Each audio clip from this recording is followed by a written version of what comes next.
હું છું Javed Saiyed news for India આપનું સ્વાગત છે. વાત કરીશું રાજ્યમાં વરસતા વરસાદની. ચોમાસામાં દર વર્ષે વધુ વરસાદ થતાની સાથે ધીડ વિસ્તારમાં જળબંબાકાર જેવી સ્થિતિ સર્જાય છે. ખેતરોમાં દરિયા જેવો માહોલ સર્જાય છે અને લાંબા સમય સુધી ખેતરોમાં પાણી ન ઓસરતા ખેડૂતો જમીન અને ખેત પેદાશ મોટા પાયે નુકસાન થાય છે. જુદી જુદી નદીઓના પાણી ધીડ પંથકમાં ભેગું થતું હોય, નદીઓ ઊંડી અને પહોળી ન હોવાના કારણે નદી ઓવરફ્લો થતા નથી. પાળા તૂટવાના બનાવો દર વર્ષે બનતા રહે છે, જેથી ખેડૂતોની જમીન તથા ખેત પેદાશોમાં મોટા પાયે નુકસાન થાય છે.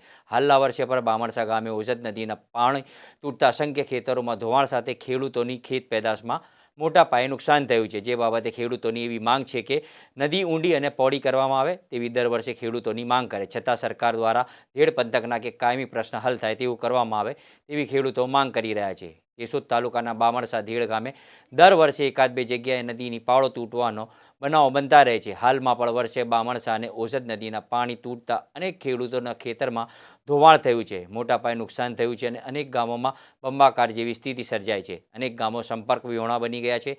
અનેક ગામોના રસ્તાઓ નદી જેવા માહોલ જોવા મળી રહ્યો છે.